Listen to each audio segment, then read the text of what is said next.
You jumping the gun. Wake up from your snooze. Come get with the crew. You know who it is, what we do. It's the crew. Okay. Coming out the gate. Oh yeah, it's the crew. Yeah, oh yeah. Exclusive. It's the crew. Oh yeah, oh yeah. Stop a snooze, join the crew. We got news, we got tunes. We gon' hit you with the truth. We ain't like them other dudes. This is really good tea. All the glory to Jesus, cause of him we making moves. Oh yeah, we done found our groove. You can come get with it too. It's the crew.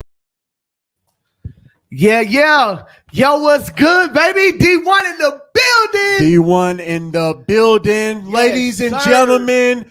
And this is the moment you've all been waiting for. What's poppin', Crew Nation? You already know who it is, what it is, and what we do, baby. It is your boy, Jay. And this is Chris. And today we have the man, the only one who could call out Lecrae, the only one who's able to walk those steps. ready to take them arrows for show. D-1 in the building. What is good? Actually, the most important artist from New Orleans, other than Lil Wayne. I can't put you over Wayne. He ain't mad at that. They ain't gonna let me put you over Wayne. I'm just saying. Yeah, I mean, it's separated at birth, so there's some relation there. You know what I'm saying? You know? Yeah, it's definitely some relation there, and my career is far from done. Believe that, you hear me? Let's go, man. How you doing this today, man? I'm doing great. I'm on campus here at CREWniverse, where I am. You got to call me Professor D-1 now. You know what I'm saying? My bad, Professor D-1. I'm Professor D-1 here at CREWniverse.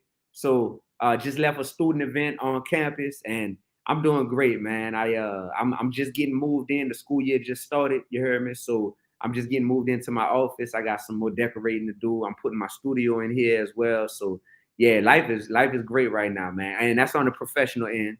On the personal end, y'all know we talked a little bit off camera. You know, my main man, my grandfather, 93 years old. So, you know, God has blessed him immensely in life. But, you know, it's one of them seasons where, yeah, God might be calling him home soon. So, you know, there's that personally, but then it's like personally, professionally, you can't really separate them. So you got to find a way to be full of joy amidst all this stuff happening at once, you know? So yeah, man, because you're doing something that, I mean, not just something that Black people normally don't get to do. You're doing something that hip hop artists don't really get to do. It's becoming a bit more prevalent now. You know, I believe I saw a story where they're going to be doing a course on Rick Ross's life at a university pretty soon. And I know he's not the only one. I believe I heard in New York, they were using Jay-Z lyrics for English classes. So it's more and more of these things are happening, but this is big, not just for but for Christian hip hop artists, which is, I heard a story that wasn't even something that you really cared to call yourself early on in your career. Is there any truth to that? Bro, I am what people feel I am, because music is something that I create, and whatever people perceive it to be, like I don't feel that it's my responsibility to tell you what kind of rapper I am. You know, like I that's always come across very insecure to me when people want to tell people like, hey, no, I'm this type of rapper, or I'm not this type of rapper. It's like, bro, I am a child of God that is using his God-given gifts to reach people and do God's work. With that being said, however you receive my music, you call it what you want. But facts are facts. If you look at the first tour that I ever went on, it was with Grand Hustle, T.I.'s label. You heard me? With Right. Young Dro, Killer Mike, Pac Div, group out of California. That was my first tour. My second tour ever was with Macklemore, my man from Seattle. My third tour ever was with my man Merge, you heard me, out of Los Angeles. Yep. My fourth tour ever was with Lecrae and my man Propaganda. So you look at like, that's my natural timeline of the tours I've been on and the platforms I've been on, and the labels. Cash Money offered me a deal. I almost signed with them, almost signed with Grand Hustle, ended up signing with RCA Records. Like, that's just my path, bro. So in terms of what you call that, I call it beautiful, man, because it's been authentically me the whole time. That's one thing it's been, So when I first started rapping, I didn't know what CHH was. Growing up in New Orleans, we knew what CMR was. That was Cash Money Records, and we knew it. And we knew what NOLIMIT was, which was No Limit. No Limit. Yeah.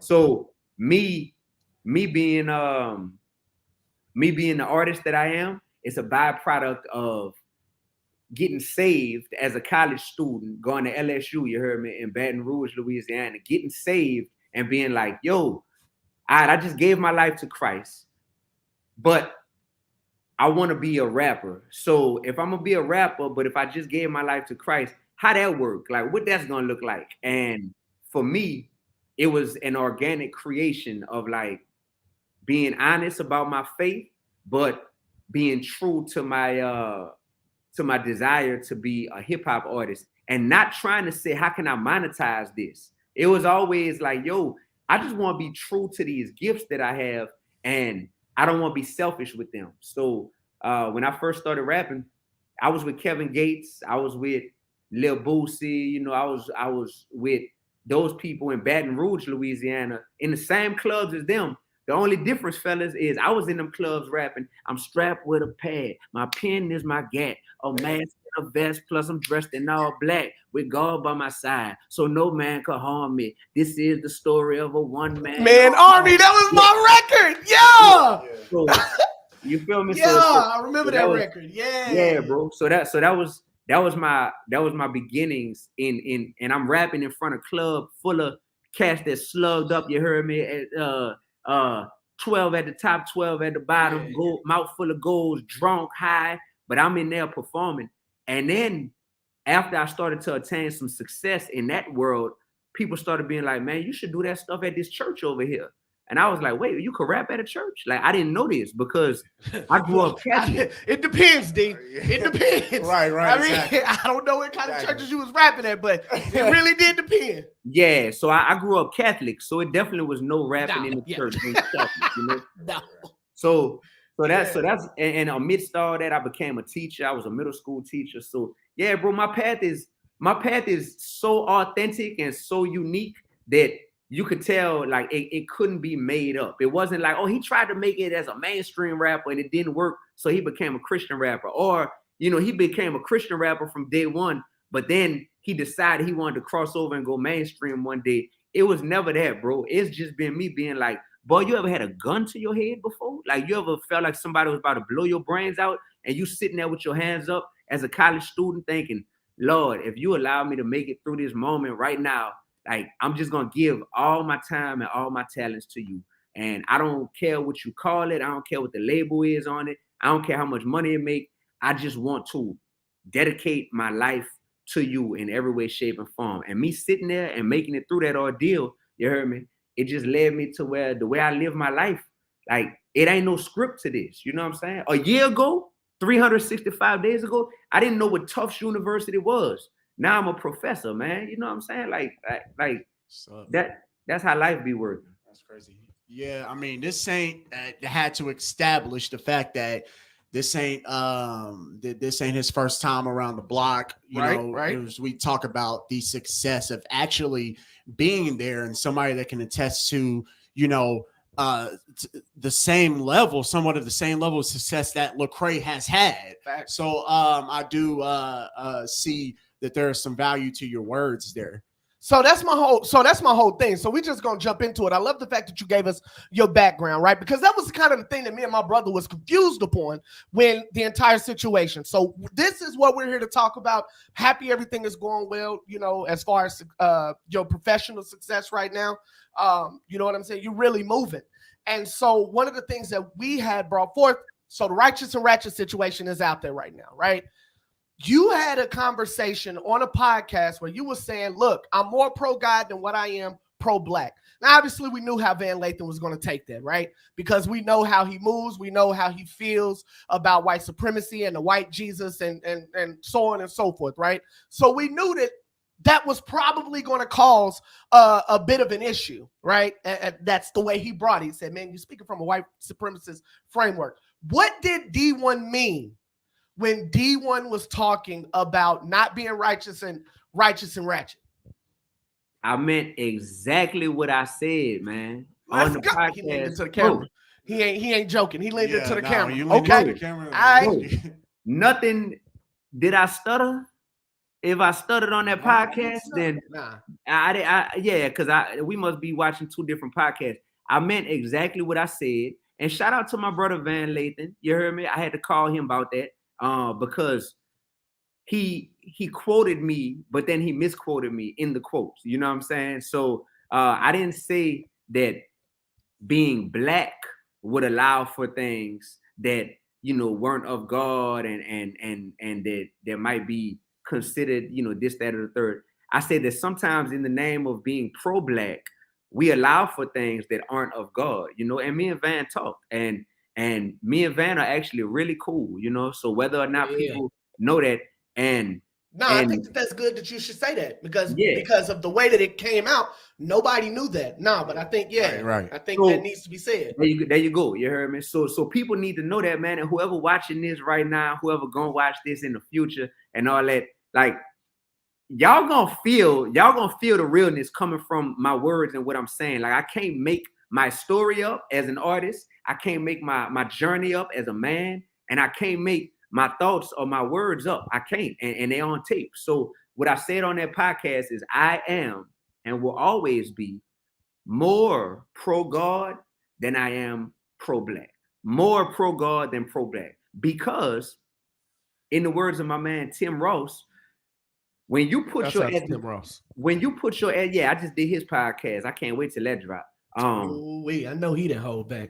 Tim Ross, man. So when you start to put your ethnicity before your faith, you have turned your ethnicity into an idol. You heard me? And that's what you said. Yep. Yeah, and that's exactly what I said. I said it a little more hood than that.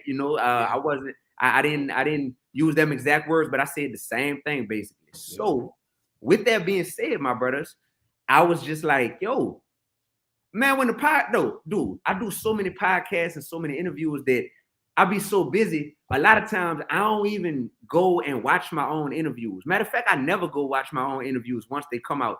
So somebody thought so much of the interview and was so excited by it that they went through an hour-long interview. They took that out, and you heard me. That's how it go. That's how it go. And they put it on their Instagram. So they was sitting there going viral. You know how people they'll use your clip and they put it on their page and they getting buku hits, but they don't even want to tag you in it. And so people was going in the comments like, man, that's Dee-1, man, tag that man. So I had to hit the sister up and I was like, yo, can you tag me in this? You heard me? And da-da-da-da. So I saw the clip and when I looked at it, I was like, oh yeah, I like how I said that. That came across good. That's exactly how I thought it.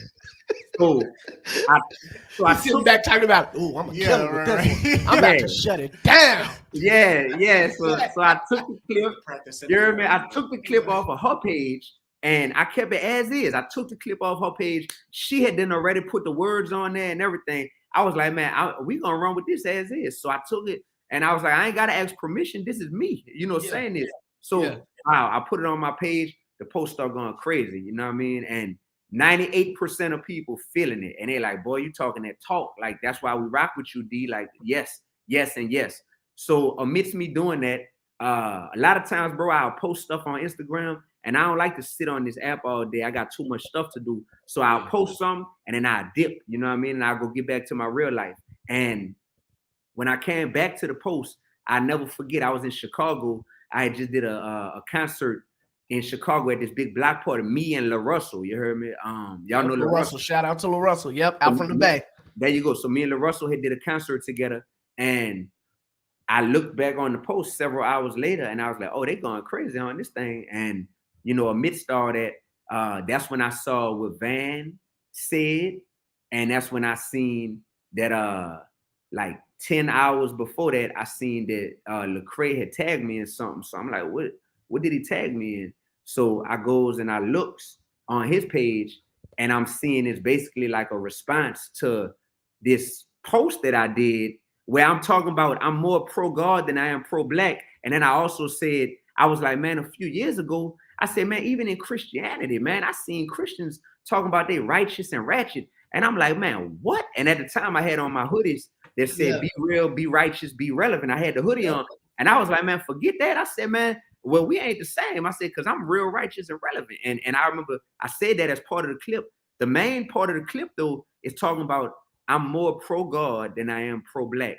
And I mentioned the righteous and ratchet stuff because I remember a few years ago, me seeing a few people either saying that stuff or wearing shirts that I seen online saying that. And I just remember being like, I don't know these people, but man, that ain't what's up, man. Like, and I don't feel a need to speak on every single thing I see going on in the world, or else I would be a newscaster. You know what I'm saying? I would be a full-time news anchor.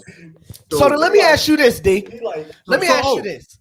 So I spoke on that, and that was part of the clip. And then, like I said, like 10 hours later, I looked and I seen that he had did a video and was talking about that in the video and like defending, you know, that whole phrase of being righteous. So I want to ask you this. So D1, you're saying right now, because everybody within CHH or the majority of CHH is saying Lecrae is the one that has been saying this. Lecrae is the one that we've seen as the moniker, as the spearhead of this movement. While a lot of people relate to said movement, that's the face of the movement. Okay. So you're telling us right now that you never saw, before you made this comment, Lecrae ever bring that up? Bro, let me tell y'all boys something. Look, I'm just asking, D. Listen, hey, y'all, no, you know, you're doing your job, you're doing journalism. But let me tell y'all something, in case y'all might know this, but in case y'all don't, it's gonna be for clarity. Bro, if I would have been saw that, you heard me? I'd have been said something, especially if I'm seeing that coming from a person in a leadership position with a large platform inside the Christian community. I'd have been said something, bro. Like, I'm not gonna wait and sit on something. I was confused why he was even putting himself in the argument and in the conversation. I was like, man, what, like where's this coming from? Like, why? And I had all this stuff going on in my head. Like, why make a video talking about something that I said in an interview, and then it's like you trying to like justify this stuff? It didn't make sense to me. And you know, y'all will be shocked. Y'all might be shocked because maybe, I'm sure y'all keep up with every single thing that artists or got going on. We try this. We try this. Yeah. Y'all do that, bro. But I don't, bro. Like I don't be keeping up with everything that, oh, Lecrae just put a new shirt out, I gotta like keep up, like I'm aware of that, or he just put a new song out.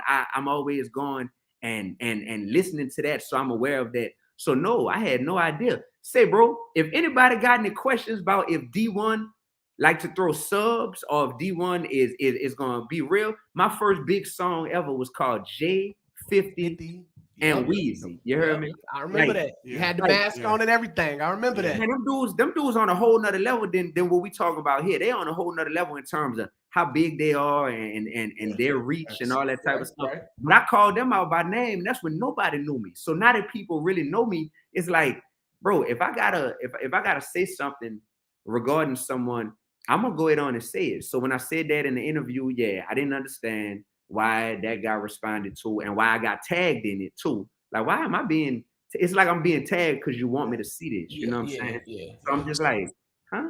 So I think the biggest, I would say, issue that we have here is who at the time is defining Ratchet at the time. Because growing up, I thought Ratchet is kind of how Lecrae explained it. Somebody being loud or just kind of just buying it in a convenience store.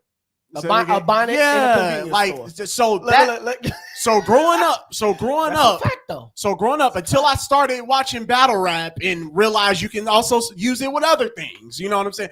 But so this is what I thought Ratchet was. So when I see the comment that says, "Hey, I'm from New Orleans," for the place where the term originate from, I really know what it means. What are you saying that? What is the difference from Lecrae's definition, the exact difference that you feel like Ratchet is from Lecrae's definition of what he feel like it is? Yeah. Journalistic question. Yeah.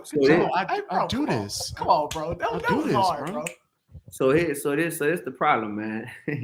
Is that when terms get to where they're in the second generation, third generation, fourth generation, and they become more and more and more mainstream, now all of a sudden you get this watered down definition and rendition of what these terms mean, right? So all of a sudden you have people who like, where was the term bling bling invented? Hey, that's what y'all. That's in New Orleans. Right, New Orleans. Yeah. All right. So by the time bling bling gets so mainstream to where it's actually in Webster's dictionary, you know what I'm saying? With that being said, there you go. Shout out to Bryson. You heard me? I see, because what he just said makes sense. Yeah. Like, yeah. Shout out to you, brother. Because what he said, like you can't mix the two. My thing was this, bro. It is such a watered down definition of the word ratchet to try to minimize it to just being something like taking your braids out in public or patting your hair or being loud. And even in his video, what was the issue to me was, even in the video, he was saying we do need to do away with some aspects of ratchetness, but we need to keep other aspects. You know what that sound like? That sound like confusion. Like, well, we need to keep some aspects, but get rid of some other aspects of ratchetness. It's like, huh? Like, oh. And then when you think about it, bro, like, just the reality of this stuff is that not a lot of people really be connected to the origins of these terms, you know, and trying to embrace something that you're not even connected to at the core, you know, or that you are acknowledging, like, hey, like there's some there's some sinfulness in this that we need to do away with, but then there's other aspects we need to keep. It's like, that doesn't sound like holiness to me, and that doesn't sound like something that's that ambiguous, you know, to where the Bible would be co-signing that, or saying that they probably called Jesus ratchet. You know, I took issue with that, because it's like, there's ways that as Christians we could try to like present what it is that we want to push out there in a way that, like, well, if I say it like this, you know, this gonna make people be like, oh yeah, like that's, you know, that's something we need to embrace.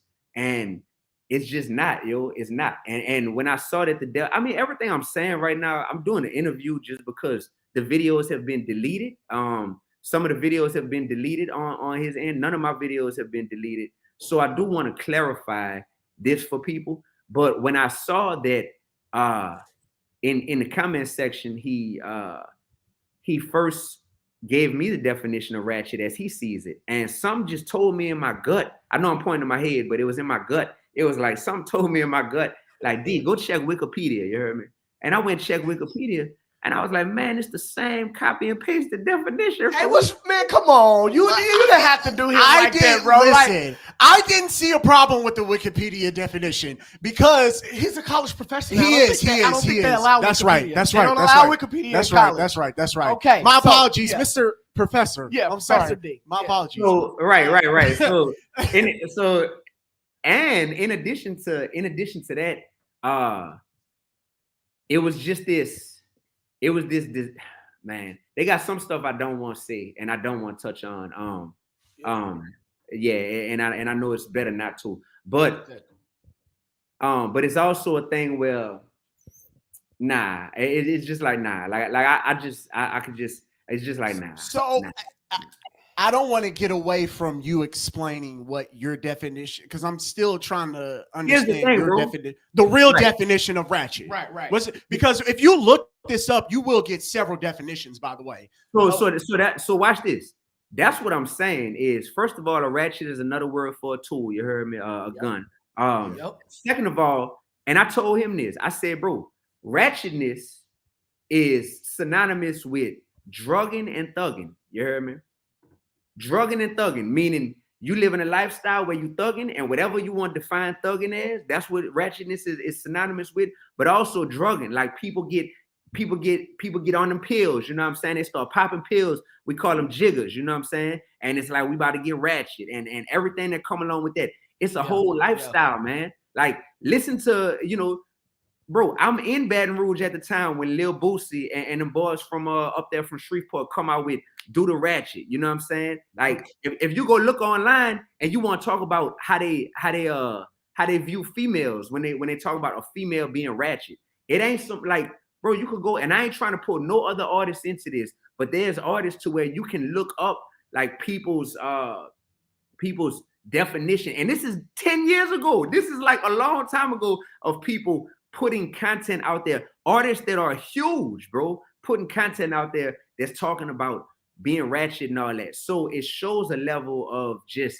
like not really even doing the due diligence to understand like what you're speaking on. So if I just start talking about Suwoo, you heard me, just because I'm like, man, that sound catchy. Like, yeah, but we know what that is though. Like, but what if it's a person who don't know what that is and they just like, I just heard this term Suwoo and it rhymes with voodoo and I'm from New Orleans and I like saying, dang, I'm Suwoo with the voodoo, you know what I'm saying? And I'm Suwoo with the voodoo and I'm like a young Hugh New and the deep with a blue, who knew? Like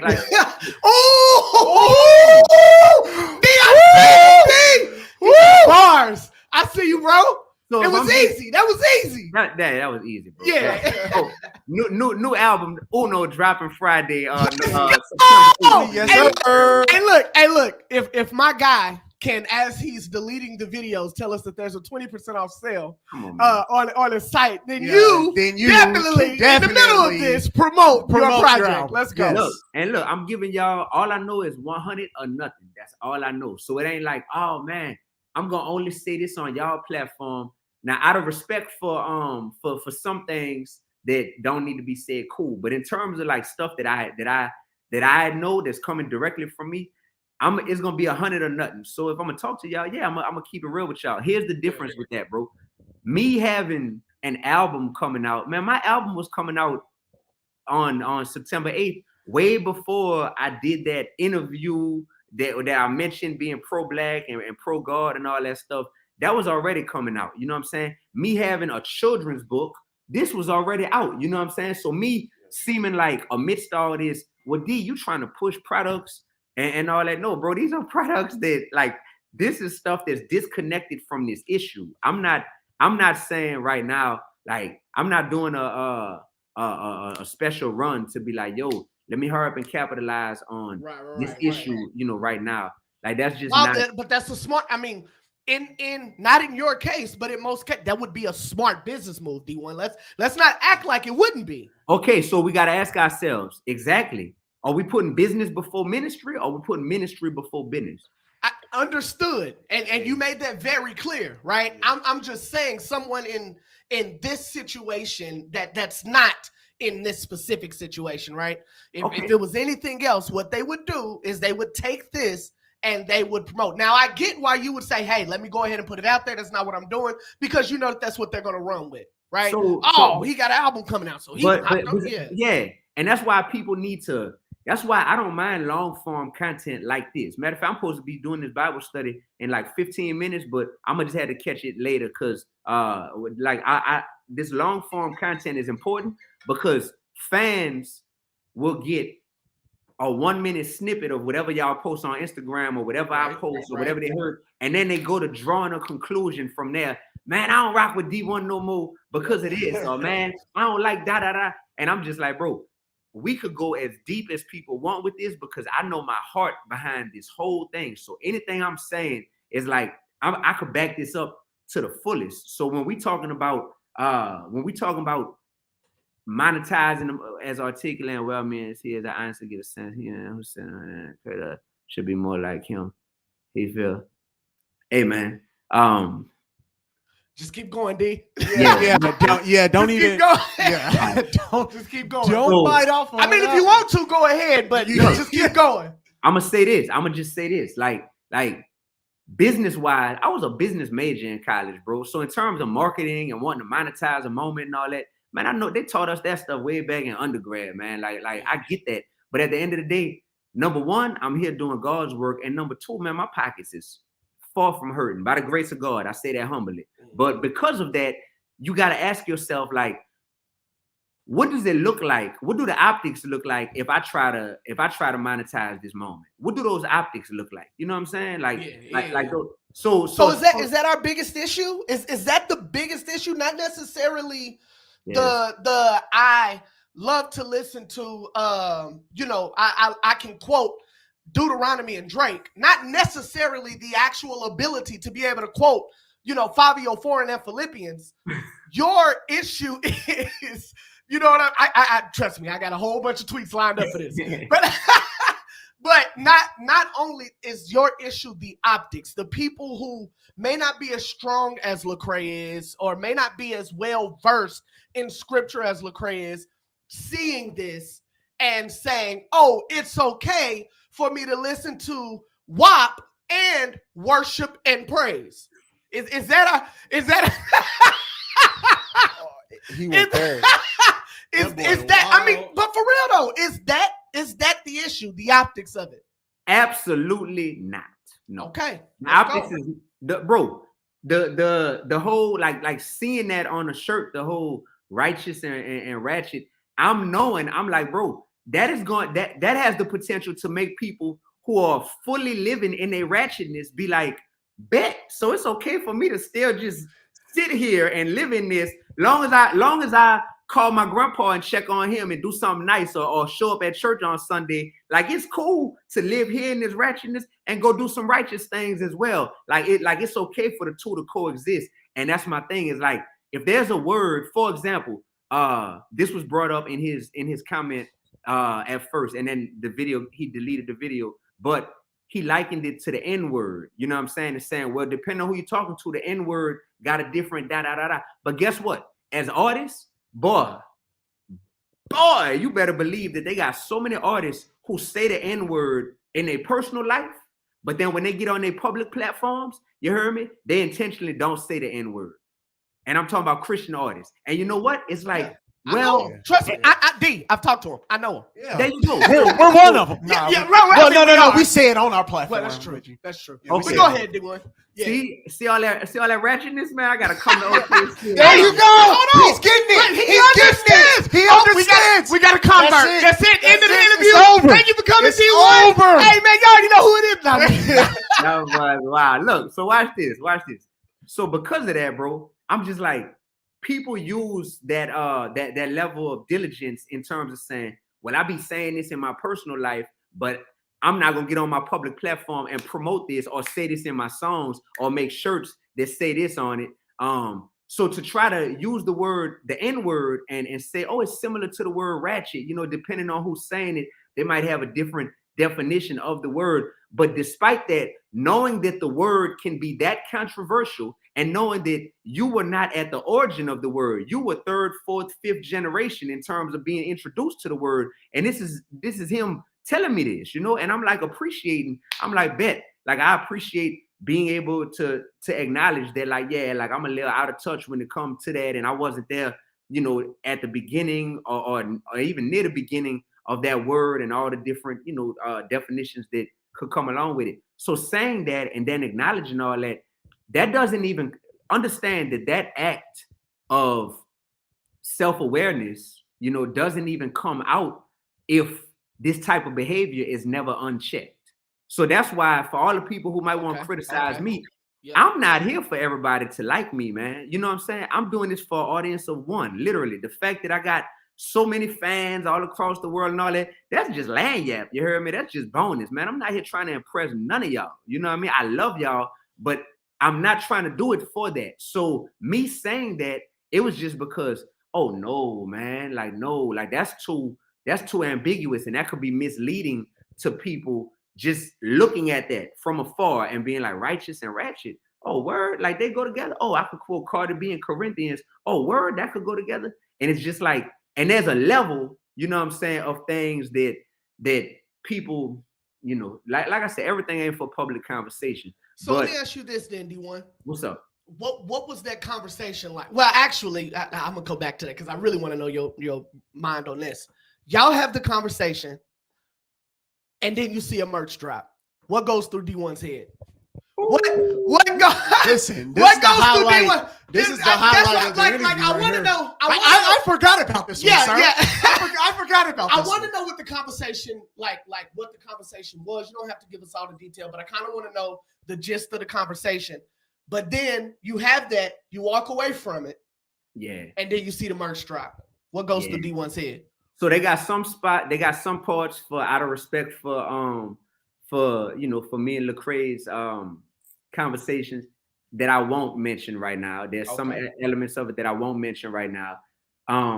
And just know that whatever level I was, taken aback at when I saw like, why is he tagging me in this video and responding to this video I did that had nothing to do with him? As much as I was taken aback at that, I was 10 times more taken aback at like, man, boy, you serious? Like, hey, like you serious? Like that stuff. So yeah, bro, that stuff ain't that. And I just noticed the amount of time between the clothes dropping and me saying something. Notice the amount of time. It was probably almost a week, you know what I mean? Because number one, I'm not on nobody's timeline, and I'm not sitting here like, boy, this that conflict that the people into right now. So I gotta keep fueling the fire. Man, I'm not on nobody's timeline. I'm not trying to play them type of games. So as I sat there, I'm just like, man, and I sat, and amidst all that, I'm going through stuff with my grandpa, real life that really matters. Right. Personal stuff. My grandpa, in and out the hospital, he in home hospice. I'm about to start the school year up here at Tufts. I got concerts galore. I'm in Texas and Cali doing this, St. Louis, Milwaukee, doing all this. And amidst all that, I sat back for a few days, for more than a few days. I sat back for almost a week and was just like, man, really had to sit with that. And finally I came out and I said what I said in that second video. And I wanted people to know my heart behind it. It was like, you know what? Like, I don't want people to feel like that I have a personal issue with Lecrae. There's no beef at all. I've been on tour with Lecrae. We've done music together. Like there's no beef, and there's no room for beef in the body of Christ. There's no room for beef, but there is room for accountability. And so for all the people who, oh, all right, and I'm the last one, boy. I be putting in them hours out here, boy. This whole building is dark. Dark. I spoke just now. You know what I mean? I spoke. I look. They went ahead and did the library lights. Hey, we've had to stay, after school because of detention, things like we've seen dark hallways a few times. Yeah. So I want to tell y'all this. There is room within Christianity for accountability. And my thing was this: anything that got said publicly first, for like regarding me, like a video that got publicly posted that's obviously referencing me and that tagged me in it. Oh, okay, that got put out there publicly, then I can give a public response to this. You know what I'm saying? Like I can give a public response. Oh, after we talk, the clothing line, what you call it? The clothing line gets reintroduced or put out. Cool. Then I can have a what you call it? I disagree with Tall Shims. They both had different concepts of the word. Neither one of them actually advocates sinning and calling oneself a Christian. I disagree with that because once there was an understanding, and I could tell in his first video that there was an admission that like, some elements of ratchetness do involve, sinfulness. Yeah, and we need to do away with some elements of it. I could tell that there was an understanding of that, but despite that, it was just like, but what's bigger than that is this is a catchy phrase that I've been saying, or this is something that I just want to push overall. When it comes to sin, it's not like, yo, let's keep them sins, because them sins feel good right there, boy. Like, let's keep them. But them sins over there, oh, killing people, oh, raping little kids, oh no, we can't do that. But as long as you're just doing these over here, man, look, we all like those. Like, you can't do that when it comes to stuff that's involving sin. And I know that on Lecrae's end, there was an understanding that some elements of ratchetness do involve sin. And I see that. I think that him feeling like the word was just simply like ghetto, and thinking that it simply meant that. Right. My thing was, I was here for the conversation, and in the conversation, that was something that I spoke on. That was something that I spoke on that, like, hey, it means much more than that, my brother. You know what I mean? It means much more than that. I know people in the graveyard right now, in the jail cells. I know people that are like just in man, bro, like in the name of ratchetness, that the people that's just like they didn't mess their life up, you know. So, and we invented the word ratchetness. This ain't something that racist white people invented and started calling us this, and we're like, hey, well, we're trying to take the meaning back. We invented the word ratchet, and we started calling to ourselves, like, man, like, yeah, I'm out here, I'm ratchet with it. You heard me? And celebrating that, and celebrating the drugging and the thugging and everything that came along with it. And yeah, bro, I got. So is that? Give me a second. So is that what? Because a lot of people wanted to know what are things that you said, you know, we'll celebrate certain things in the name, you know, of being black, like we'll celebrate or something along those lines. What were those things? Were these things that you now have explained, the drugging and thugging? Is that more or less what you were talking about in the name of being ratchet or being pro-black or what have you, allowing these things? So the easiest word to use is sinfulness.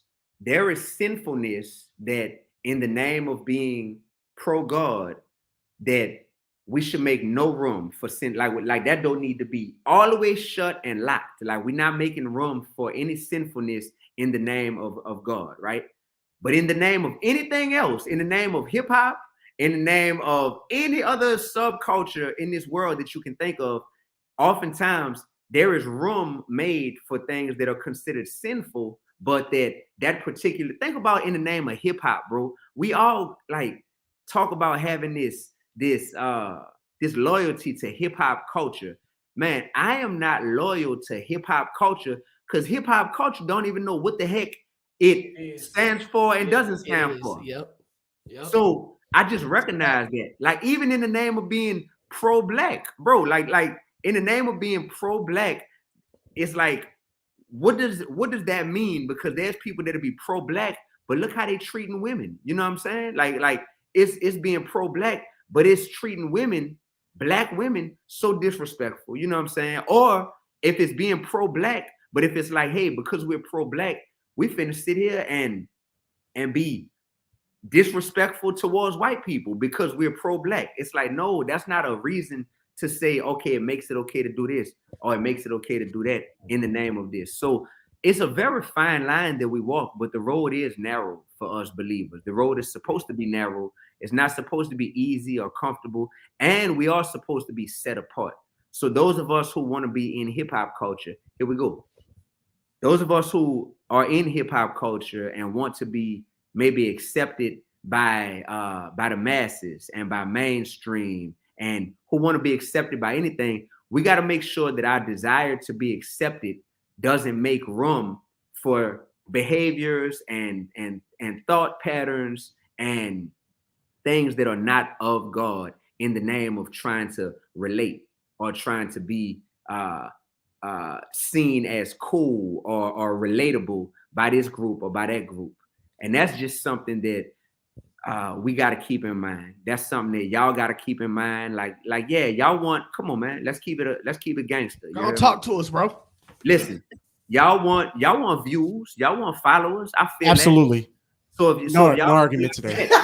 No arguments there. Please, everybody, if you're watching this video, you didn't subscribe yet, and you didn't follow. Yeah. Hey, make sure you hit the like button, hit the subscribe. Come on, man. So watch this.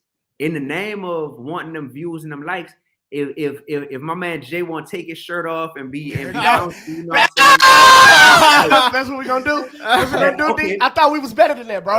That's what you know. Like, okay, I got you, Jay. I see you. That's what you're doing. Okay, Ratchet. Cool. Are we getting better? Ratchet. No. Hey, my shirt didn't come off this interview. That's why they're in here. Right. They don't care what you got to say about Lecrae. They want my shirt off. They want your shirt. Doing, exactly. Yeah, but we're not doing it. To be fair, I encouraged him, and I will say that on. Yeah, you did. But it was after you took it off first. But you told me to keep it on, bro, because you was about to put it back on. I'm like, bro, this will be legendary, bro. Go ahead, man. So watch this. I also saw something that y'all posted on Twitter recently. Once again, I don't be seeing none of this unless I get tagged or unless I'm like, I got time today. And rarely do I have time to go in and just see what people been up to. Like you know, I really don't. He went down the tweets. Yeah, so I didn't even go history. I didn't even go that far. I didn't have to go that far. I went probably less than a week ago And I was like, whew, okay, Jay tweeted it. Matter of fact, hey, you got to go back about 7 years before you can catch mine. Hey, don't Nah, it ain't that long ago. Ahead, I'm messing with you. All right, bro. My bad, chill bro. out, bro. My bad. oh, well, if y'all said something about me, hey man. No. Look. But I saw y'all was like, man, what CHH artist has this much hype and this much skill? And y'all posted that. And I was like, I don't feel that, man. I don't feel that. Cause now I'm like, okay, clearly, I ain't gonna lie. The first thing I did, it's like it worked. Cause that's how you thought about a person. That's how salacious content works. To where it's like, oh, I wonder what people putting in the answers. So I click on y'all mentions to the replies to see what people saying. So it worked from that standpoint. But then I think about like, yo, with y'all being on this side of media, you know, there's a line to where it's like, yo, is that something that can do more harm than good or cause enough confusion to where it's like, man, that confusion could cause people to be out here beefing or be out here looking at y'all like, dang, it seemed like y'all, you know, the rumor report on the Breakfast Club. Oh yeah, we're definitely TMZ, DJ Academics, insert your favorite, you know, because here's my thing, D. I don't shame behind it. Do you? At all. Matter of fact, hey, can I talk? What? Oh, go I ahead. was gonna. Do you follow any of those accounts, by the way? Oh, start there. On Twitter or Instagram or any of those accounts that you just Shade Room, Baller Alert, Neighborhood Talk. I don't. I don't think I do. Right. That's respect. Nah, that's respect. That's respect. Because most people who try to talk about us for doing it follow those accounts. Yeah. Yeah. No, then that's respect. I take it. Yeah. So I say that to say that like we also got to know that the massive platform that some people in the world have been able to build, like that type of platform was given to them by Satan. Because Satan is like, oh, that's what you're doing with this platform? Man, heck yeah, I'm about to elevate the heck out of y'all. Like y'all gonna do that? Y'all gonna put all that confusion and that hatred and that negativity out there? Man, I'm finna elevate the heck out of y'all. So I say that to say, us as believers who want platforms, we got to make sure that the platform and the desire for the platform doesn't become an idol to where we're putting it before saying like, first and foremost, I'm here to do God's work with whatever size platform I was given. So I'll say that because look, bro, you got a lot of bro. If you got artists that's at the top or near the top of CHH who show different desires to sometimes fit in with the world or show that they may be insecure in different ways and whatnot. If you got artists, and I'm not talking about any one person when I say that, but if you got artists near the top of CHH who are showing that, imagine the artist who is down here in CHH who got mentioned on y'all replies of talking about this artist right here. This the one who got all this hype but got this little bit of skill. Dog, he already ain't making much money. He already is trying to decide, do I want to work a 9 to 5? D-1 already garbage. D-1, he should get more talent. No. That's the end. That's what it should be. My guy should have more talent. That's not on us. We just asked the question. Look, hold on. Already garbage. I mean, what more do you want from me? Hey, no, but look, hold on. But no, I'm gonna say this. No, D, I'm gonna say this, bro. I get it. I totally understand where you're coming from, bro. It's a real perspective. Like, be real, be righteous, be relevant. We know that that's D1, and you're going to give us the real. We understand that. That's a blood symbol, by the way. But anyway, so what I want to, because look, ain't we talking about symbols? If we're being fair. If we're being fair. Come on, D. Come on, D. But no.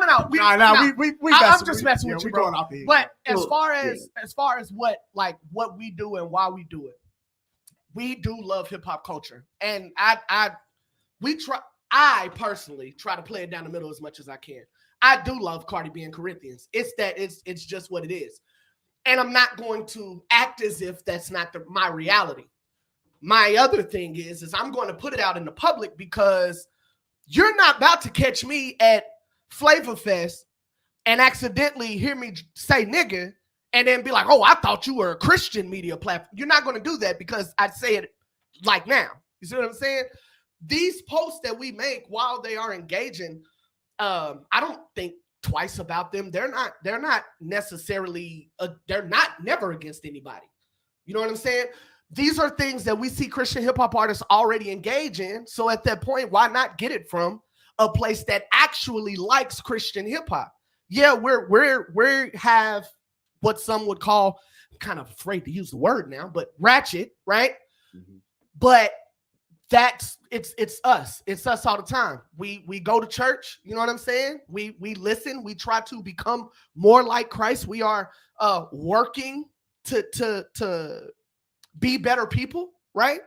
But I mean, I like to listen to Chance the Rapper or Kanye West, like, and so to go back to the Righteous and Ratchet situation, like we vibe with that statement a lot because we feel like it's a lot more people that feel that way. And I understand you're talking about the word period.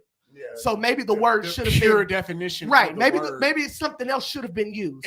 But I feel like there are more people that fits Lecrae's definition of righteous and ratchet than we care to admit. Whether that's right or wrong, that's not the conversation we're having at the moment.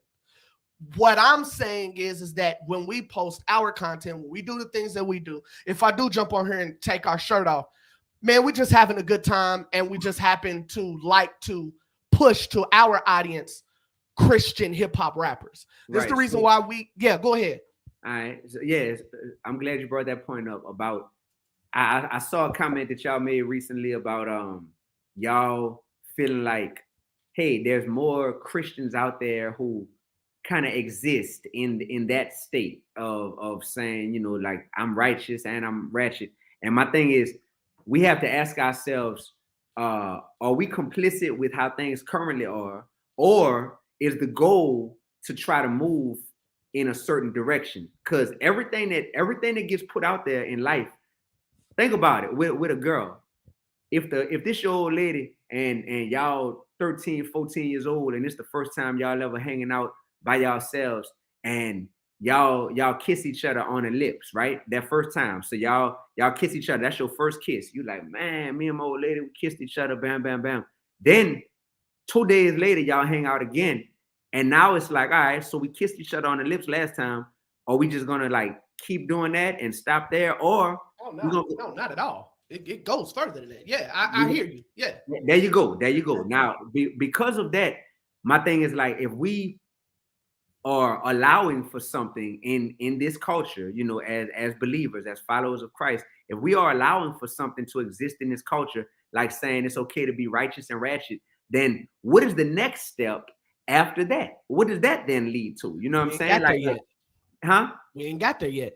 We ain't got there yet, but it's our job to steer the wheel. And when I say our job, I'm talking about, I'm a leader. I got a big platform. Lecrae is a leader. He got a big platform. Anybody else that's a leader that got a big platform, y'all are in the media space inside of Christianity. Y'all have a platform. You know what I'm saying? Y'all are leaders. Y'all are definitely tastemakers, and people look at you all. Appreciate that. They're consumers of what you create. So because of that, we got to ask ourselves, do we truly understand how much power we have? Because we hold the wheel and we steer things. Like, we not here to follow. Man, if I wanted to be a follower, I would have stayed a fan like I was as a little boy, just a fan of rap music. But I chose to be a creator. So now I got my hands on the wheel and I'm steering it. And where we want things to go ultimately is we trying to draw people more to Christ than confuse them and make them say, oh, I'm good in my lukewarmness. You know, I'm good right here in the middle. Like, if I could be righteous and ratchet, there's no need to elevate from there, because good, I could get these feels and thrills whenever I want in my ratchetness, and I could do my good deeds and be righteous when I feel like it. And all this, like, there's no need for me to have to grow from this state. And that's the issue that I agree with that. I agree with that 1,000%. That's exactly what it is. Exactly that. I have no problem admitting that. In our situation, personally, just to give you some background, we grew up strict, Pentecostal background. You know, I told you about my grandfather. So you have to understand. Well, I say understand. You have to understand, but you don't really have to. Zion. I mean, or you might not.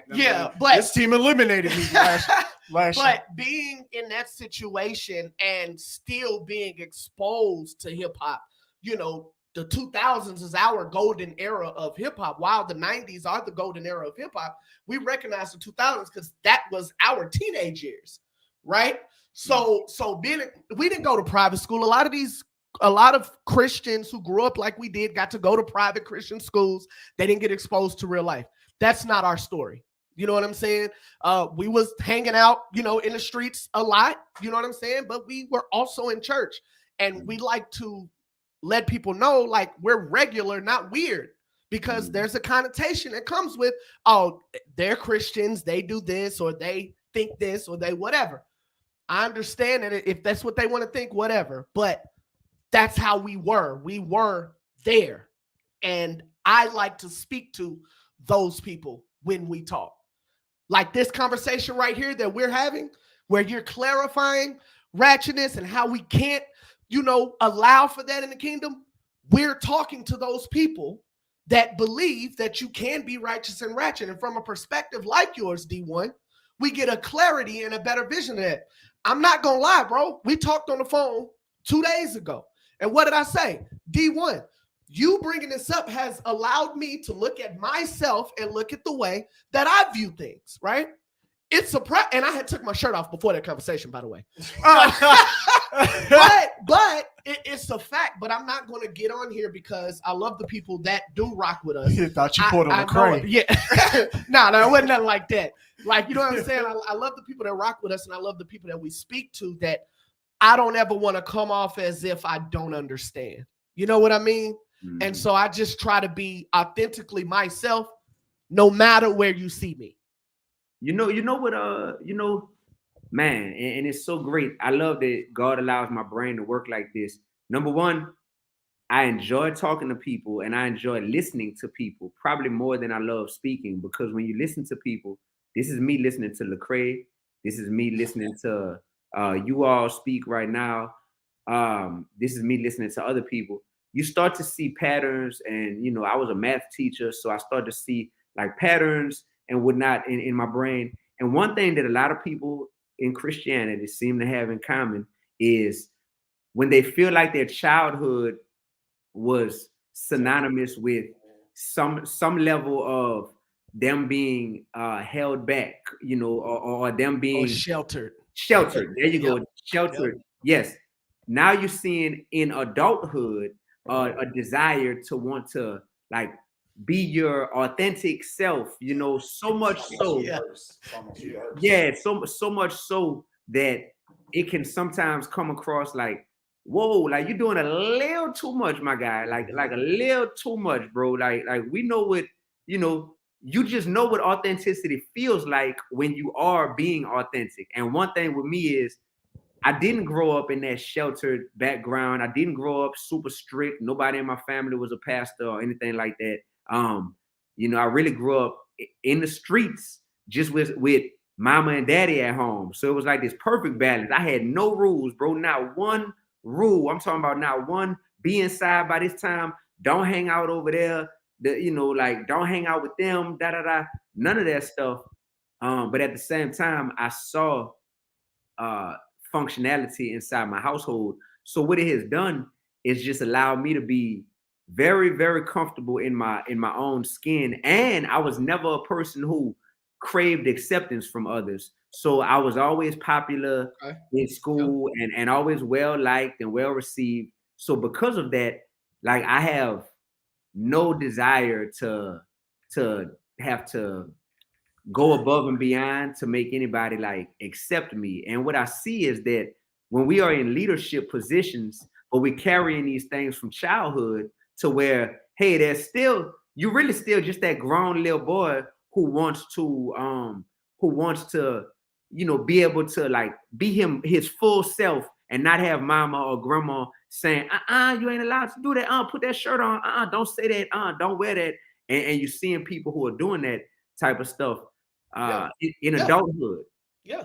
And I see that. And I just think that we also this is something that society has to deal with, is the fact that we have people who are priding themselves on being tastemakers or being influencers or being celebrities more so than they're priding themselves on being healed and being whole human beings. Because if you are just a broken leader, then what kind of followers you think you're gonna produce? Broken followers. If you're a confused leader, you're gonna produce confused followers. You know what I'm saying? I gotta say this in regards to the righteous and ratchet stuff. I gotta say this because this was funny, and I've been waiting to say this. Man, they had a girl who, I'll get thousands of people commenting on this stuff. They had a girl, bro, white girl. No disrespect to her. Shout out to all white people. Shout out to all the snow bunnies in the chat right now. Shout out to all the snow bunnies in the chat. No disrespect. Shout out to all of y'all, all the white people. Absolutely. You know, I love y'all. Y'all are very loyal, supporting of me, all that good stuff. But I will say that this girl, I think her name was like Cindy, and she was from Nebraska. Cindy from Nebraska. And she came in my comments and said, D1, ratchetness is not the same as sinfulness. Right? First of all, right? You're from Nebraska. What are you talking? Right. Let's start there. Whether black, white, or indifferent, you're from Nebraska. Bro. And when I saw that, I was like, this is what happens when the person who, of course, I'm sure she follows, which is Lecrae, you know what I mean? Who she like looks up to him, and he is, you know, the person that she listens to and feels like if Lecrae says it, then it's fact, you know, then it's real. Then this is how it goes. And Lecrae is probably speaking for all Black Christians. You know, like she's probably viewing it like that. So for her, I'm just like, this is a byproduct of what you get when someone who is a loyal follower who may be brainwashed because they're such a loyal, don't ever be so loyal to somebody that you get brainwashed. All right. Yeah. I want to say this over and over. Don't ever be so loyal to someone that you follow that you get brainwashed. And don't ever follow someone more than you are following the word of God. All right. People need to hear that and know that. So when Cindy from Nebraska said, D1, ratchetness is not the same as sinfulness. And I'm knowing, Cindy, you have absolutely no idea. No clue. My man turned into Dr. Umar Johnson. Yeah, right. Yeah. Right. I'm just like, Cindy, you can have several seats. Yeah, so I'm just like, that be the danger of what we saying with our platforms and how we using our platforms as leaders is we can be miseducating. You know, as a teacher and as a college professor, I have the ability to miseducate the heck out of my students. And I see that if I wanted to, I could just spit a whole bunch of knowledge that I got from a bunch of books that I know they didn't read, and I say it with confidence, and they sitting there like, whoa, okay, Professor D1, like that's what's up. Let me take notes on that. And I could be miseducating the heck out of them. And that is what we have to be careful about as artists and as leaders, is that we are not jumping out there and speaking about things that maybe we aren't the most well-versed on. And I feel like that's what happened in this instance with the righteous and ratchet stuff. And you know that, yeah. And people, no, I like that. And as important as it was for people to hear what I said, it wasn't about me and Lecrae. It was about the world. Because guess what? I reach a big audience too. So I'm thankful by the grace of God, that I reach a big audience. Over 1 million people saw that video that I did. And that is important because the world needs to know that not all believers co-sign that, and not all believers feel that way just because a person with a large platform says this. They need to know that there's an alternate perspective that exists too, that quite a few people agree with as well, which is like, nah, we don't stand by that, and we don't co-sign that, and that's very important. And so for the fans who were like, why was this not a phone call between the two of you? Why did you not just hit him up? Man, hush your mouth, not knowing what you're talking about. No idea. Right, I told him twice in the comments, hey bro, we could do a phone call if you want, or we could do an IG live if you wanted to be public, but like, let's talk. I offered that twice, you know, and I'm like, if anything, this message is being promoted publicly. So the response to the message to let people know that we don't all, cause to this day, it's not like he's come out and said, yeah, I don't stand by that being righteous and ratchet. It's like, nah, we just not selling that one shirt, but the other shirts is 20% off. So go shop. You know what I'm saying? It's like, so because that's still there, and because that's still there, it needs to still be there. So that's why I'm not finna delete my videos.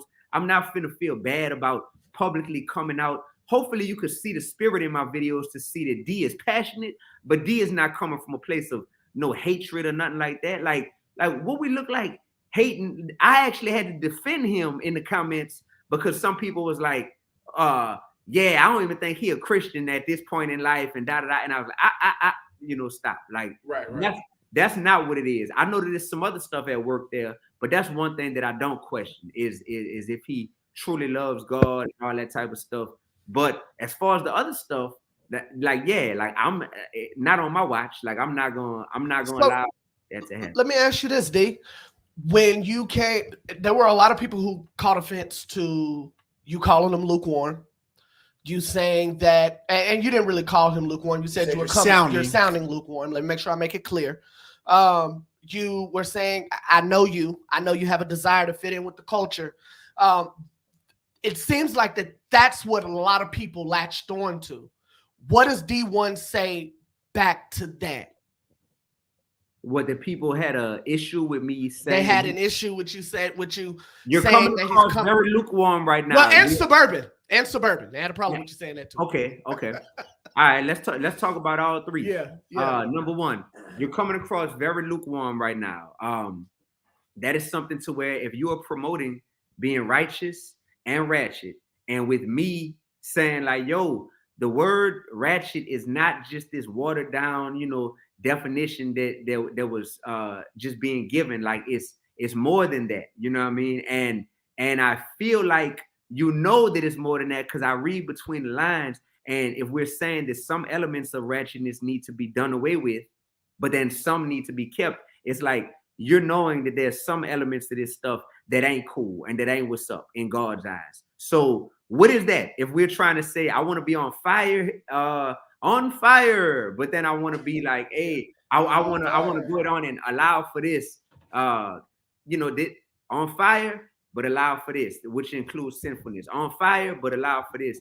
What is that? You give me a word for it. Give me a word. Not okay. Uncomfortable. In the middle. Hey. Okay.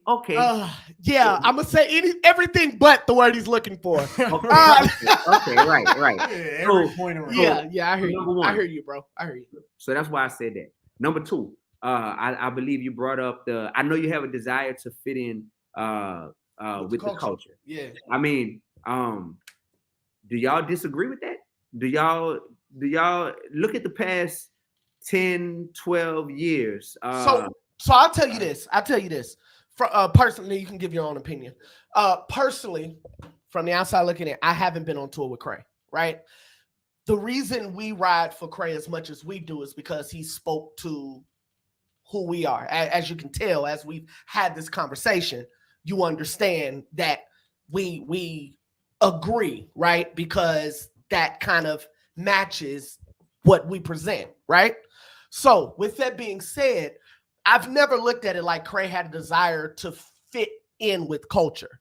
I've always looked at it as if, hey, he got a mission. He's taking it to where it hasn't gone. I look at it like you, when you had records with Big Crit, when you did a project with Murs, when you had Lupe Fiasco on your record. That's what made this confusing for us, which we talked about at first. Right. It was like, our conversations was like, if anybody is going to understand. Anybody's going to understand. It's D-1 who's had that same level of success. But, exactly. And in those moments, as you explained in this interview so eloquently at the beginning, your desire wasn't necessarily to, I'm out here. No, you speaking to God and speaking to the people in the trenches so they can get God.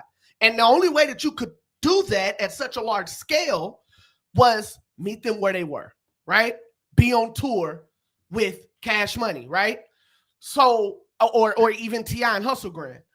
So that is why I would say that I've never looked at it like he was trying to fit in with the culture, because I never even looked at it like that with you. So, I mean, that's where I come from with it. Go ahead. No, it's pretty much the same. And then furthermore, I don't know how we can determine, oh, he's trying to fit in and throw out that without knowing somebody's true intentions. And I think that this is where a lot of times we're not careful, is that we're making an assumption based off of what we see on people. I mean, really, on people's, that's his making an assumption on somebody's character. You know, we're saying that he is trying to fit in. So I'm just saying that I don't like to throw things out there a lot of times. And especially, you know, somebody who I've seen for years. That's just something that I wouldn't throw out there, but it closely relates to what you were saying, how I feel about that. But so me speaking on that, man, we all know people, we all have different proximity to people, right? Some of us are just fans that know people from afar, and some of us have a lot closer proximity to people and knowledge and understanding of things. So I just leave that at that. There. I hear you. I just leave it at that. And it's something to where let's see. Like a lot of things, y'all, I don't speak on a lot of things because I think about what is best for the greater good of us as believers. For a long time, there's a lot of stuff, not about Lecrae specifically, but not about Lecrae either. But there's a lot of stuff that I just sit back and when I observe certain things that I just say, hey, it's best not to speak on this because that's what is gonna be best for the greater good of us all as believers. You know what I mean? That's just a reality. Whether or not y'all want to believe that, whether or not that's popular, sometimes silence, you know, can be the best route. And my thing is that a lot of things that I may be silent about is because, you know what? It's like one of my students. If I'm seeing one of my students and if I'm seeing like, dang, they don't never cross their T's or dot their I's on their papers that they turning in, right? And if I'm seeing that and I'm like, I mean, do I need to speak on that? Like, if I speak on that, if I don't speak on it, is that, are there like horrible implications, you know, in terms of what's going to happen in their life if I don't speak on that?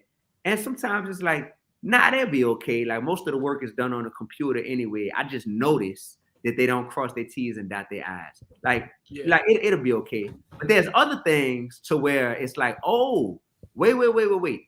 You're going on a big, huge public platform and telling people never to cross their T's and to never dot their I's in life. And now it's like, wait, this is going to impact a whole lot of people. And this may have a trickle-down effect that may have implications for how generations get brought up now. Like they're thinking that T's don't need to be crossed and I's don't need to be dotted. And sometimes it's like, oh, I need to speak on this because now this is impacting people more than just yourself, you know? And I agree with that. No, I agree with that. Hopefully that analogy makes sense. So when I speak about things and when I don't speak about things, oftentimes it's just like, you know what? Just because I don't speak about it don't mean I agree with everything that's going on. But when I speak about something, it's not even just about that person. It's about the fact that that person has the ability to impact a whole lot of other people. And it's never about that person. It's always about the spirit working through that person. That I'm like, oh, let's not let that spirit that's working through you become victorious, because that ain't God's spirit in that moment. That don't mean you don't have God's spirit ever working through you, but that right there, we can't do that. And guess what? I'm not brainwashed, and I'm not so much of a fan of anybody that I'm unable to see like that ain't good for the body of Christ. You know what I'm saying? Like, and some fans are brainwashed, and some fans are super fans to the point where it's like, oh no, one thing you're not gonna they do. Can't see no wrong. Talk about my favorite artist. You ain't finna say nothing. Like, nah. So you didn't expect that you was gonna get any of that when you talk? Man, bro, you wanna know what I did? When I seen he made a video about me and I decided I was gonna make a video responding after I saw that he didn't take up my offer for a phone call when I saw that, I made my video, I pressed upload, I put my phone in my pocket, and I went entertain the great people of Milwaukee, Wisconsin. They had an amazing event. So for the next 4 hours, I was fully immersed in my event in Milwaukee, which was off the chain, by the way. That mug was fire. So did that, reached everybody out there, really had a fire connection, fire event with them.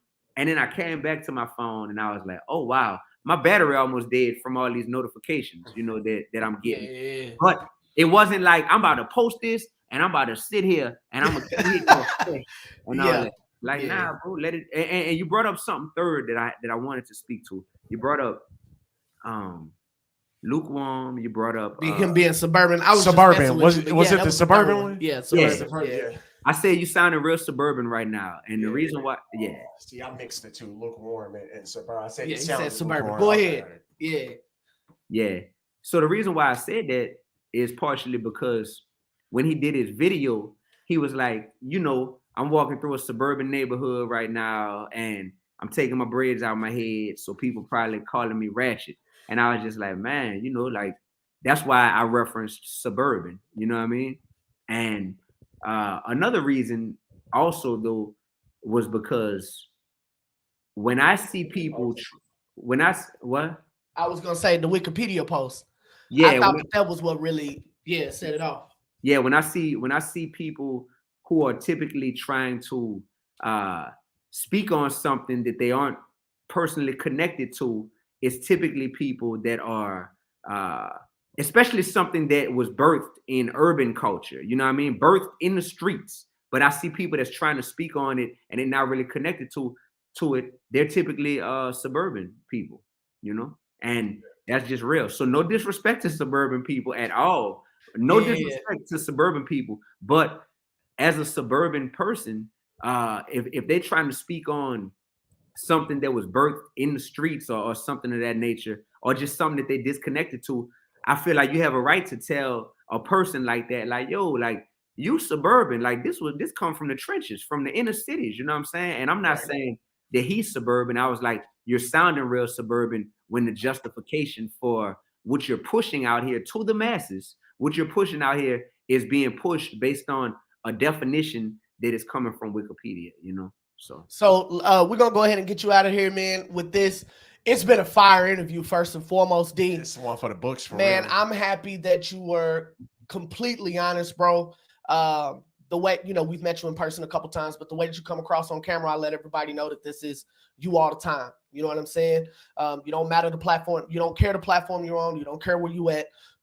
That's what it is. And we really love this conversation. We told you before we got on here, this is a Reach Records, Lecrae leaning platform, and for the reason that I've already, discussed. But with that, you were willing to come on here and have a conversation and bring some clarity and context to the situation. So I really think that that's dope, and I think it's going to be needed. I feel like it's needed because this is bigger than just a soundbite to me. This wasn't me trying to, just go viral, bro. I was minding my own business, living my life, bro. Literally minding my own business. Yeah.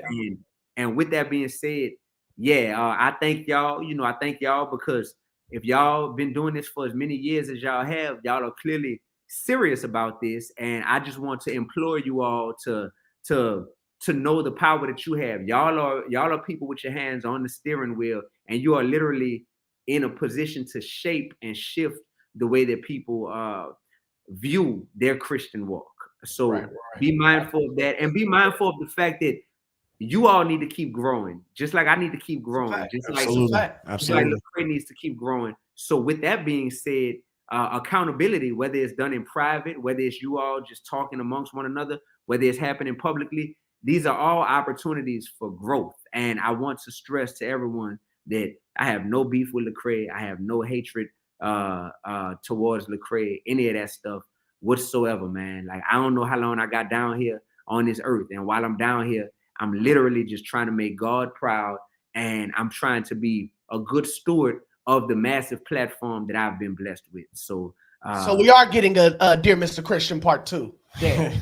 Is that what because that's what everybody wanted to know. They was when this first started sputtering, even Derek Minor was like, and I know he was trolling, but even Derek Minor was like, so I guess we're not getting the Dear Mr. Christian part 2.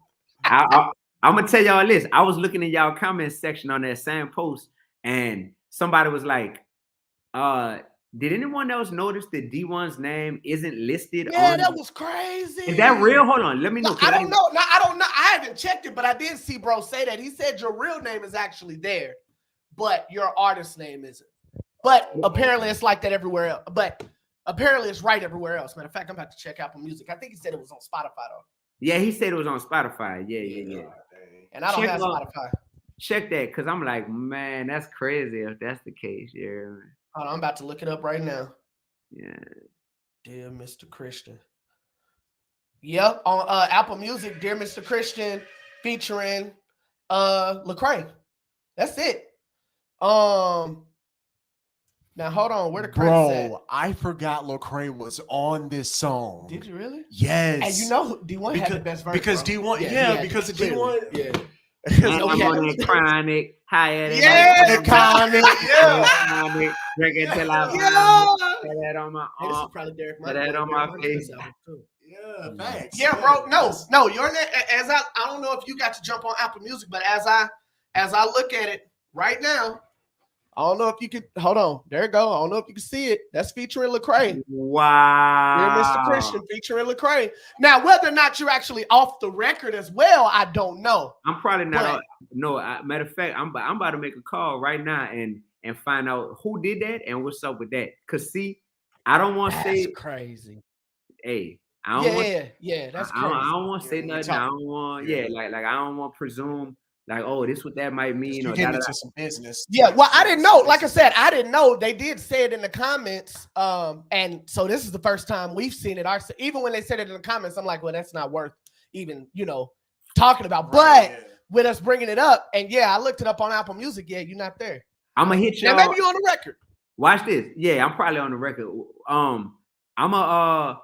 I'm a see it's stuff like that to where if it's just like, oh, that ain't nothing, that was just an innocent mistake and cool. But then if it ends up being something to where you look and you do a little research and you be like, man, that's crazy, that was intentionally done, that's the part where it's just like, bro, like that stuff ain't cool to not speak on that stuff. It's like, hey, you might be a super fan of somebody or of a label, but we gotta call a spade with certain stuff. So I don't know, bro. Once again, I be minding my own business. You heard me? When I find out stuff, so I'm gonna let y'all know. And that's why the royalty checks wasn't hidden, because your name ain't. Yeah, that's why they stopped. Hey, man, y'all know Uno coming out this Friday, man. Off for the BS that we've been talking about, man. Some real serious stuff, man. Uno dropping, man. What is this about? What are the people getting from this record, bro? First of all, this is my 10th album. You heard me? My 10th album, Uno. Let's go. This is a huge moment in my career. Uno, that's my nickname. Everybody call me Uno, but Uno is an acronym. It stands for underdogs and outcasts. You heard me? Ooh, okay, that's fire. So that's what this album is for. It's for all the underdogs, all the outcasts, all the people that's been counted out, that's been told you're less than or you're not good enough for this. I know I feel that because I've been there my whole life. And man, I still became a champion amidst all that. So Uno is full of anthems for the underdogs and the outcasts. I got who I got on there? I got my man Miles Minnick on there. Let's go. I got Child Like CC on that thing. You heard me? Fire. Hey, they said she rap like she's 6'2" with Tim's on. Yeah, believe that. I got my little brother Kieran the Light on there. Yes, sir. Yes, sir. I got the Game on there. You heard me? Hold on. Wait a minute. Is that an exclusive? No. Bro, he got Dee-1 on the record. We just been talking about he got Game on the record. We've been talking about Righteous and Ratchet this whole time, and he got Game on the record. Oh, but I tell you this. That's another conversation. Hey, explain that, because this is, you're not new to this. Having mainstream artists being featured, you're not new to this. Explain you behind that. Go ahead. Exactly, bro. Like I've been doing this my whole career, but one thing all the mainstream artists who get on my stuff have in common, and I wish I could play this voice memo from the game. He was like, "Hey, little bro," he said, "One thing I'm gonna tell you, man, that I respect about you is this." He said, "You stand on what you believe in." He was like, "Bro, this the first record I ever did my whole career where I didn't curse." He said, and I did that out of respect for you, because I know how you coming, and I understand. I wanted to respect your wishes. So for the game, multi-platinum, you heard me? Like, come on, man, like the game. Yeah, like, are you serious? Nah, that's huge. And for the game to hop on my record and to understand my bigger mission and to say, bet I want to fit in, to the bigger vision of what you got for this song. That's love right there. So that's big. Yeah, man. DJ Mosky on the record. DJ Mosky been making his rounds here lately within the community. I understand that he knows a lot about Christian hip hop artists and different things like that in the space. But he was just on records with Derek Minor. We know he got something coming with Lecrae, and now he's on there with you. I'm looking at this track list right now. This thing going crazy. There it is, the game right there. Oh, yeah. Okay. We need you and Aha back on the record again. Word, that's the home. Hey, you Aha and 1K. That my brother's record was crazy. Yeah. Gotta know your name, your background, and your story before we Hey, what? Your mama sick and let you know where I sleep. Yeah. Hey, that was real though. I'm sitting there like, yo, he right though. Hey, he right. When my gut told me don't trust old girl, I should have took heed. She friendly with too many dudes, and that ain't what I need. Yeah. Yeah. Because why? Because she ratchet. Anyways. Hey, and we don't need that. And we don't need that. I'm just saying. I'm calling it what it is. It what it is. Before we get out of here too, man. Yes, sir. This is my newest creation. Y'all know I was at Harvard University starting last year. I'm still at Harvard. I'm at Harvard and Tufts this year. But this is my children's book. It's an anti-bullying, inspirational hip-hop children's book called David Found His Slingshot. And this is going to transform a whole generation, fellas. I used to get bullied when I was in kindergarten, way, way, way back in the day. And this book talks about being bullied, but how you can overcome bullying by finding your slingshot. And this book is amazing, yo. Yeah, so this just came out, and people loving it. My man Kel Mitchell, shout out to Kel Mitchell yeah, Keenan and Kel, Nickelodeon. He just got one. He told me how dope it was and how much his kids loved it. So that's available at missionvisionlifestyle.com. That's my personal website, missionvisionlifestyle.com. So people could go get their children. But y'all got kids? Y'all got kids? Yeah, bro. I got 3 kids. About to have one. Just hey, man, you know what I'm saying? And it's not because I like having kids. Can I get a hallelujah? You out here. Just saying, man. It's because I like my wife. How about that? With that being said, man, y'all already know who it is, what it is, and what we do, baby. I'm gonna have to give me one of those books, man. For real. My kids love to read. And they're really in this journey now where they're really understanding Christianity and where they're really understanding trying to be more like Christ, man. So and then they were happy that we would get an interview with Dee-1. My kids love Dee-1. It was like, wasn't that guy on My Brothers? Yes, that was him. Dee-1. So yeah, man, it's a family affair on this end, man. Again, we love the fact that you stopped by the show. That's love. For real, man. I didn't know how you was gonna get on here. I knew you was gonna get on here and rebuke us, but I didn't know how far. So hey, man. For real, most definitely. Always love. Respect, man. We appreciate it, and it's an honor, bro. Yes, sir. Hey, y'all already know who it is, what it is, and what we do, baby. It's your boy Jay. And this is Chris. And it's on. You don't even need an exclusive when you got the exclusive. You feel me? Yes, sir. Let's go. Ratchet. What's Ratchet? No, hold on.